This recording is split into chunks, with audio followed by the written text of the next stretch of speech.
Chima was a man who lived in a small village in Nigeria. He was married to a beautiful and humble woman named Ugoeze.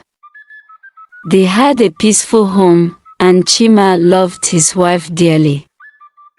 Ugoeze was a wonderful wife and mother, always taking care of her family's needs. She was a great cook, and her meals were always delicious. She was also very clean, and her house was always spotless, but things took a turn for the worse when Ugoeze gave birth to their third daughter. Chima was not happy. He had always wanted a son. Chima is an only son of his parents. His parents had him after 7 daughters. He knew firsthand how lonely he felt when all his sisters got married and left with their husbands. He felt sad and lonely living in the house with his parents. He was scared that history is repeating itself. He became angry and furious. And he confronted his wife angrily. "Why did you give me another girl?" Chima shouted at Ugoeze. "I wanted a boy." Ugoeze was shocked. "Chima, what's wrong with having girls?" she asked. "They are our children, and we should love them no matter what," but Chima was not listening. He became angry, scared, and irritated. He started treating his wife and children badly. "You are a wicked woman," Chima would say to Ugoeze.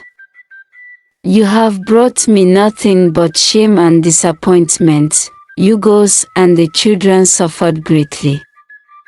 Chima even stopped paying their school fees. He stopped providing for his family, and oftentimes starved them and by not giving his wife money for food. His wife was broke. She had no money to her name. She is only a housewife.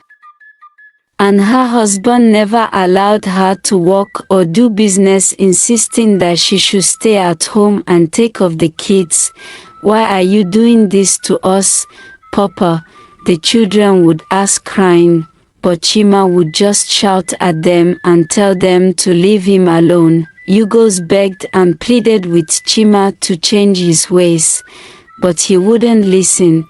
"Chima, please," Ugoeze would say. "Think about our children. They need their father's love and support," but Chima was too far gone. He didn't care about anyone or anything except his own desires. As time went on, Ugoeze became pregnant again. Chima was angry with her and told her to terminate it, saying that, "I don't want another girl, I have had enough." But Ugoeze refused. She prayed fervently for a baby boy, but when she went for a scan, she discovered she was having another girl. She was scared. She didn't know how to tell Chima. "What will he do to me?" she thought. "Will he leave me?" For the safety of herself and the children, Ugoeze decided to lie to Chima. "Chima, I'm having a boy," she said, trying to sound convincing. Chima was overjoyed. He jumped up and down, shouting with happiness. "Finally," he exclaimed, "I'm going to have a son." Ugoeze felt guilty for lying to Chima, but she knew it was the only way to protect herself and the children. But as the months went by, Ugoeze couldn't shake off the feeling of dread. She knew that Chima would find out the truth eventually, and she was scared of what he would do. Chima suddenly became a changed person and started taking care of his family. They all became very happy, like one big happy family. Chima even apologized to his wife and kids for his bad behavior and said it was the devil, promising them that he will be a better husband and father. Chima started preparing the arrival of his son. He renovated and tastefully furnished his house, took Ugoeze to shopping and bought many baby items for his unborn son. 9 months later, Ugoeze gave birth to a beautiful baby girl. When Chima found out, he became furious. "You lied to me," he shouted at Ugoeze. "You deceived me." Ugoeze was terrified. She knew that Chima was capable of anything. "Chima, please," she begged. "Calm down. Think about our children," but Chima was too far gone. He didn't care about anyone or anything except his own desires. "I will kill you," he shouted, running towards Ugoeze. The hospital staff restrained him, and he was dragged away, shouting and cursing. Ugoeze was shaken. She knew that she had to get out of there fast. She packed her bags and left the hospital, taking the children with her. She went to her friend's house, where she was taken in and cared for. Chima never came back. He abandoned his family and started a new life with another woman, but Ugoeze didn't care. She was free from Chima's abuse and neglect, and she was determined to make a new life for herself and her children. Her friend Rose to her. Both Rose and her husband was very rich.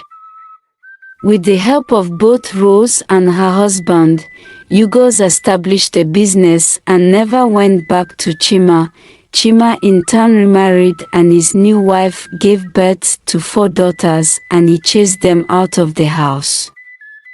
And Leah marries the 3rd wife, who also birthed 2 girls, and Chima also chased them away. Years went by, and Ugoeze's children grew up. They were successful and happy, and they never forgot the struggles they had faced. Ugoeze was proud of her children. She had raised them on her own, and they had turned out to be good people. As for Chima, he was lived alone in an old house. He had no one to care for him, none of his children ever looked for him or visited him. He was never in their lives, and he was left to face the consequences of his actions. He had let his desire for a son consume him, and it had ultimately led to his downfall. Ugoeze, on the other hand, had shown that with strength, resilience, and determination, a woman could overcome even the most challenging circumstances and thrive. She had proven that a woman didn't need a man to be happy and fulfilled. She could make a life for herself and her children, and she could do it on her own terms. Ugoeze's story was an inspiration to many women in the village. They saw how she had overcome adversity and built a new life for herself and her children.